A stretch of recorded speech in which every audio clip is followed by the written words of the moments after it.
So I was driving home from work today and I was listening to Zohran Mamdani's preliminary budget for 2027. And he started talking about his chief savings officers. And it made me think about the comparison between DOGE, the Department of Government Efficiency run under Elon Musk and done by the Trump administration, and Zohran Mamdani's plans for fixing the budget and also doing an aspect of government efficiency. And the two really contrast each other in a perfect way. They perfectly portray the juxtaposition between capitalism and the ideals of socialism. And so I just wanted to talk about that a little bit, dive into why they perfectly show how these two systems are run, and why I'm really hopeful for this future New York City budget. To start, I want to talk about what is a chief saving officer. So, who better to explain it than the mayor himself? Let's take a listen. But responsible governance is not only about revenue, it is also about discipline. That means finding savings across city government, reducing bureaucratic waste, and rendering agencies more efficient and cost effective. Sound familiar? Chief Savings Officers, or CSOs, have a simple remit. They will consolidate redundancies, insource programs that have been outsourced to bloated consultant contracts, and eliminate extraneous programs. And he later goes on to talk about how they're actually going to hire more people, not fire people, in order to have these city agencies running at their full capacity and providing revenue. And this is something I'll get into with DOGE. Now, I can run into multiple articles about why DOGE was a failure, just to show a few. But I think this tweet actually perfectly summarizes it. So it turns out that the US Department of Justice didn't have the Adobe licenses, and that's why people on the internet were able to completely wreck the PDFs of the released documents. Now, this is of course referring to the Epstein files and how when they initially released the redacted documents, people were able to highlight the text underneath the black boxes and copy it over. Now, why were they able to do this? Well, because of course, DOGE cut all the Adobe licenses in the name of government efficiency. So I want to quickly touch on why these two approaches so clearly represent each of these financial systems, right?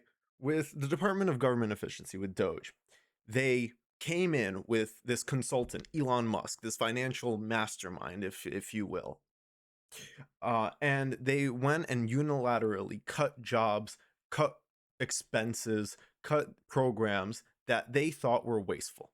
They came from the perspective of a consultant, of a financier, and they said, look at this expense, let's fire it, let's get rid of it. They cut national parks funding, which the money that they cut would have actually produced more revenue than it would have cost. They cut IRS, they cut a bunch of programs that actually end up not only benefiting people's lives as government programs, but producing revenue for the government. And so their goals of billion-dollar cuts, trillion-dollar cuts were nowhere near what they overstated and lied about, and were estimated to be much lower and super harmful to the state of the government. Now, this chainsaw approach does not work. And this is actually what we see in a lot of capitalist structures.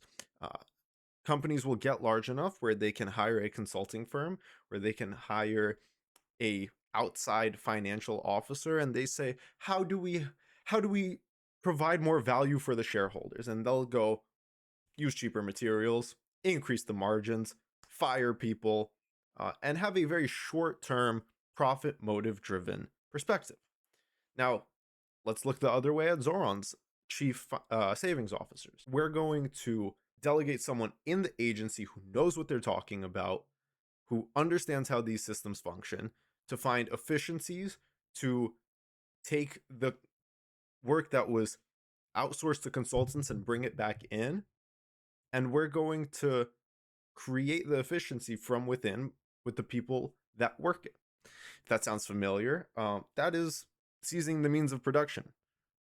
The person that's working on the factory line is going to have a much better idea of how to make that factory line efficient than some finance guy that they bring in.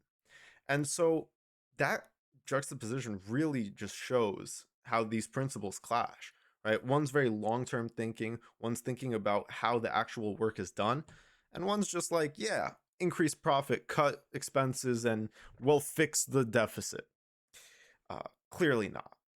The deficit has ballooned way more in the past year than it has ever before. So I just wanted to make a quick video about this, explain how these two different models for making the government more efficient actually perfectly represent the people that run them, and the philosophies that run them. So hope this was interesting. Hoping to make some more videos like this.